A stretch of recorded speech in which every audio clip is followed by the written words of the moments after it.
पांचवें जोन में देश के कुल भूखंड का 11% हिस्सा आता है। ये बात हो रही है अब जोन की, यानी हिंदुस्तान में भूकंप के अलग अलग जोन हैं। तो पांचवें जोन में देश के कुल भूखंड का 11% हिस्सा आता है। चौथे जोन में 18% और तीसरे और दूसरे जोन में 30%। सबसे ज़्यादा खतरा जोन 4 और 5 वाले इलाकों के हैं। एक ही राज्य के अलग अलग इलाके कई जोन में आ सकते हैं। सबसे खतरनाक जोन है पांचवा। इस जोन में जम्मू और कश्मीर का हिस्सा, कश्मीर घाटी, हिमाचल प्रदेश का पश्चिमी हिस्सा, उत्तराखंड का पूर्वी हिस्सा, गुजरात में रण का कच्छ, उत्तरी बिहार का हिस्सा, भारत के सभी पूर्वोत्तर राज्य, अंडमान और निकोबार द्वीप समूह शामिल है।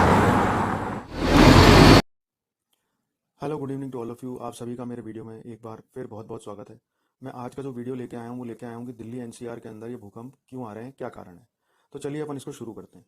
दिल्ली एनसीआर की जमीन पिछले एक हफ्ते में करीब 3 बार कांप चुकी है। आधा देश हिल चुका है। 2 बार नेपाल में आए भूकंप से, 1 बार पाकिस्तान में आए भूकंप से। लोगों के मन में कई तरह के सवाल हैं, जैसे आखिर इतने भूकंप आ क्यों रहे हैं? क्या भूकंपों की सुनामी आने वाली है? क्या भविष्य में भयानक तबाही होगी? दिल्ली एनसीआर क्या तबाह हो जाएगा? इन सवालों के जवाब हैं, लेकिन डरावने नहीं। डरने की जरूरत तो है, क्योंकि आज से करोड़ों साल बाद सभी महाद्वीप मिलने वाले हैं। इस बात की संभावना पूरी है। अब दो चीजें अब आपस में मिलती हैं या टकराती हैं तो नुकसान होता ही है, कम से कम जियोग्राफिकल यानी भौगोलिक तौर पे। आईआईटी रुड़की के अर्थ साइंस विभाग के साइंटिस्ट प्रोफेसर कमल ने बताया कि पाकिस्तान से लेकर भारत के उत्तर पूर्व के राज्यों तक हिमालय की पूरी बेल्ट में भूकंप का आना बेहद सामान्य घटना है। पूरा भारत इंडियन टेक्टोनिक प्लेट पर टिका है। ये यूरेशियन और तिब्बत प्लेट की तरफ खिसक रहा है।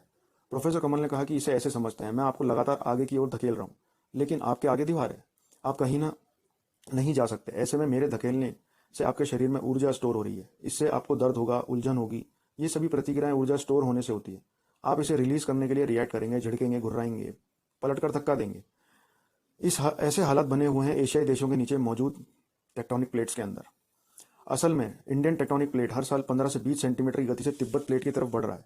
अब आप सोचिए, जब इतना बड़ा जमीन का टुकड़ा किसी अन्य टुकड़े को धकेलेगा तो कहीं ना कहीं तो ऊर्जा स्टोर होगी।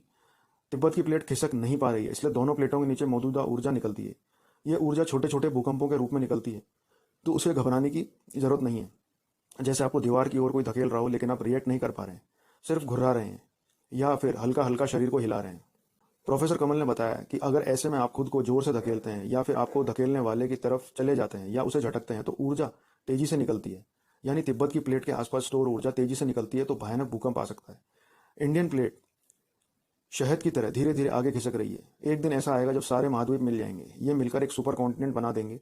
हालांकि अब तक इंसानियत रहेगी या नहीं रहेगी कुछ कह नहीं सकते। प्रोफेसर कमल ने बताया कि हिमालयन रीजन में बहुत ज़्यादा एनर्जी स्टोर है। ये धीरे धीरे रिलीज होती रहे तो बेहतर है। एक साथ निकलेगी तो भयानक तबाही होगी, क्योंकि इतनी ऊर्जा को भारत, पाकिस्तान, चीन, नेपाल समेत कई एशियाई देशों की ऊपरी जमीन सह नहीं पाएगी। भूकंप कब आएंगे इसका पता कोई नहीं कर सकता, लेकिन हम अर्ली वार्निंग सिस्टम लगा सकते हैं, ताकि अगर कहीं भूकंप आया है तो हम उन लोगों को सही समय पर सुरक्षित स्थानों पर जाने की मोहलत दे सकें। हाल ही में आए नेपाल के भूकंपों की पहली लहर की सूचना हमें भूकंप आने की 30 सेकंड बाद ही मिल गई थी। इन भूकंपों की वजह से तिब्बतन प्लेट में रेजिस्टेंस हो रहा है। दुनिया में कई ऐसे महाद्वीप हैं जो टेक्टोनिक प्लेटों से विभाजित हैं। अक्सर इनके नीचे जाकर वैज्ञानिक भूकंपों की स्टडी करते हैं।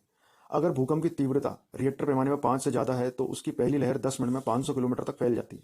यानी दिल्ली में भूकंप का केंद्र बनता है तो लखनऊ तक भूकंप की पहली लहर 10 मिनट में पहुंच जाएगी। यह जरूरी नहीं रिएक्टर पैमाने पर उसकी तीव्रता 5 ही रहे, वह कम होती चली जाती है। हल्के झटके मध्य भारत के भोपाल तक महसूस किए जा सकते हैं। टेक्टोनिक प्लेटों के हिलने, टकराने, चढ़ाव ढलाव से लगातार प्लेटों के बीच तनाव बनता है, ऊर्जा बनती है। अगर हल्के फुल्के भूकंप आते रहते हैं तो ये ऊर्जा रिलीज होती रहती है। ऐसे में बीच बीच में बड़े भूकंप आने की भी आशंका रहती है। अगर ऊर्जा का दबाव ज़्यादा हो जाता है तो यह एक साथ तेजी से निकलने का प्रयास करता है, जो भयानक भूकंप में बदल सकता है।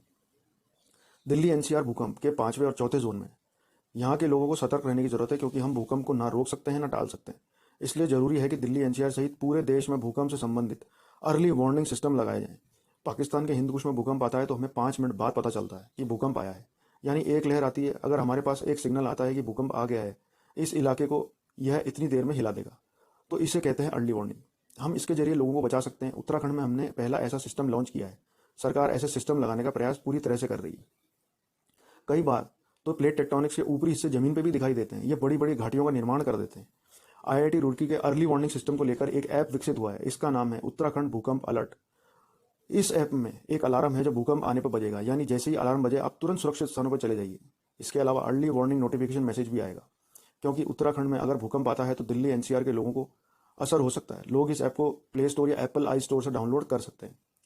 भारत में इस साल जनवरी में अब तक 948 बार भूकंप आए। 240 बार रिक्टर पैमाने पर 4 की तीव्रता के ऊपर के भूकंप थे। यानी इतनी बार लोगों को धरती से कांपने का पता चला। नेशनल सेंटर फॉर सिस्मोलॉजी के मुताबिक इस साल इनके पास मौजूद 152 स्टेशनों से 1090 बार भूकंप आने की जानकारी मिली, लेकिन सिर्फ 948 बार ऐसे भूकंप रिकॉर्ड हुए जो भारत और उसके आसपास के एशियाई देशों में पैदा हुए। जनवरी से सितंबर तक यानी 9 महीने में 948 भूकंप, यानी हर महीने करीब 105 से ज़्यादा भूकंप के झटके आए। 4 तीव्रता के नीचे के भूकंपों का पता नहीं चलता। जिन भूकंपों की कम कपी महसूस होती है वो 4 से ऊपर के होते हैं, यानी 4 से लेकर 6, 7, 8 या इससे ऊपर। जितना ज़्यादा सबडक्शन जोन में उथल पुथल उतना ज़्यादा भूकंप आने का खतरा रहता है। 5वें जोन में देश के कुल भूखंड का 11% हिस्सा आता है। ये बात हो रही है अब जोन की, यानी हिंदुस्तान में भूकंप के अलग अलग जोन हैं। तो 5वें जोन में देश के कुल भूखंड का 11% हिस्सा आता है, चौथे जोन में 18% और तीसरे और दूसरे जोन में 30%। सबसे ज़्यादा खतरा जोन 4 और 5 वाले इलाकों के हैं। एक ही राज्य के अलग अलग इलाके कई जोन में आ सकते हैं। सबसे खतरनाक जोन है 5वां। इस जोन में जम्मू और कश्मीर का हिस्सा, कश्मीर घाटी, हिमाचल प्रदेश का पश्चिमी हिस्सा, उत्तराखंड का पूर्वी हिस्सा, गुजरात में रण का कच्छ, उत्तरी बिहार का हिस्सा, भारत के सभी पूर्वोत्तर राज्य, अंडमान और निकोबार द्वीप समूह शामिल है।